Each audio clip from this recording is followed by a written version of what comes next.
So welcome back to another video, and let's take a look at how you can play with Bayern Munchen in PES 2021 using Julian Nagelsmann RB Leipzig tactics.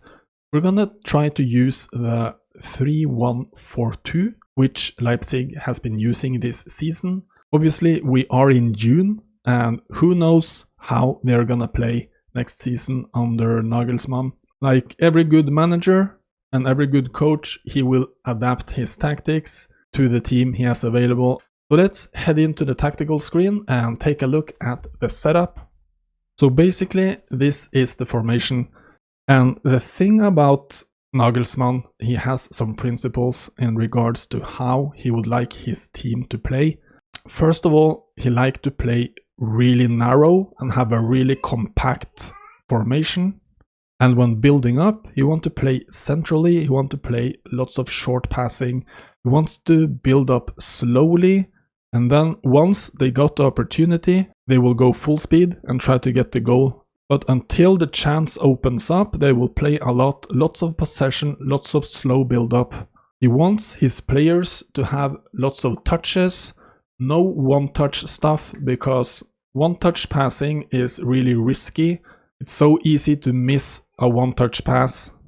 The reason he wants to play narrow is obviously because the goals are in the middle of the pitch, right? So if you have the ball in the middle of the pitch, you also have the quickest way to the goal. So he doesn't like to play on the wing.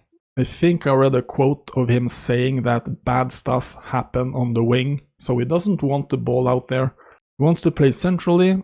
And another reason for that, if you have a compact offensive structure, right, when you attack, it also will be easier to put on some good press once you lose the ball, because you have all players in the center of the pitch and you can focus your press immediately and put some press on the opposition when you lose the ball and you want to win it back. And that's also one thing they do. Once they lose the ball, try to win it back as quickly as possible, and when they win it back, they go straight on goal. Shortest route possible to the goal to try to get the counter-attacking goal. So basically that's the philosophy of Nagelsmann. So let's take a look at the instructions I've tried to set up to try to imitate this kind of playing style. For the attacking instructions, it's going to be possession, short pass, attacking through the middle while maintaining formation and a really low support range, because you want to do all this short passing right in the middle. And for the attacking advanced instructions, I have not used anything. And then for the defense, I've done frontline pressure, containment center, aggressive pressuring, combined with a 10 defensive line and a 10 compactness. This in combination with using gegenpress. And I've tried to play with this in almost 2 full seasons in online divisions, and it worked okay. In the offense, I was able to score some nice goals using combinations in the middle there. So I've been playing a lot of like manual passing and manual shooting lately to try to improve my game, basically, because this is not totally related to the tactics, but I just want to mention it because after a while, when you play assisted passing, you get so frustrated about these assisted passes that don't go exactly where you want them to go. So I've been trying to experiment a little bit with manual passing to get the passes to go wherever I want them to go. And it's been working pretty good. And the only problem is obviously when you play with a system like this, with a formation like this, when you have everyone so stacked in the middle of the pitch is so condensed. And if you do manual passing, and you aren't able to hit your passes, you're going to get some counters against. And that's what happened to me a lot in these games I played. I think of the goals I conceded, maybe 80% of the goals were because of turnovers I made. And the bad passes, I overhit the pass and they came on the counter. And you're really exposed on counters when you use this kind of formation because you only have 3 at the back. And I chose to go with Javi Martinez as the defensive anchor, and he's probably like the slowest guy on earth. So if you are unable to play good possession and avoid turnovers, you're going to concede a lot of goals on counters. However, if you are able to make good decisions and doing assisted passing and you're comfortable playing out from the back, I think this will work perfectly fine for you, to be honest. And you can play up the middle. You won't play that much on the wing. You can play on the wing if you get an opening, obviously, because you have pretty good wide midfielders here. That brings us to the player selection, and basically you can start, you have so many options here. You can basically set up the team however you want to, but I think up front, obviously you're gonna start Leva and Thomas Müller. Those are gonna be the attackers. And then in the midfield, Kimmich is a given, right? You have to start Kimmich. Also, I think Goretzka is more or less an automatic choice, right? And then on the wingers, you have a lot of options.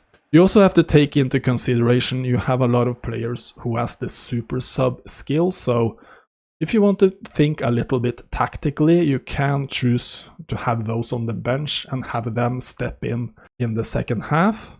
And also in the back three, I've chosen to go with Alaba, Sule and Boateng. You could also do like Pavard in there, you can do Hernandez. The only problem I have with that is those guys are defensive fullbacks by playing style, and they will do some weird stuff against good opponents. They will make bad choices, they will feel a little bit slow and sluggish, because center back is not their primary position. So use them with caution if you want to try them out. I would try to avoid it, to be honest. I would try to go with these guys who are central defenders by position. And in the middle of the pitch there, if you choose to start Kimmich as the defensive midfielder, that's perfectly fine as well. And then you could start like Tolisso, you could start Musiala in the central midfield there. What's nice about Musiala, even though he's 72 rated, he won't contribute that much, but he does have the double touch, and it's perfectly fine because you won't rely that much on him, right? You have so many other good players around him. So if you have one player who is rated a little bit lower, it won't matter that much. And it's always fun to have one player you can dribble with and do double touches. And another guy who really worked out, especially off the bench for me, was Douglas Costa, who is also a guy you can do double touches with, but when I played him as the left midfielder, he would roam inside a lot and make himself available inside the box, which is pretty useful.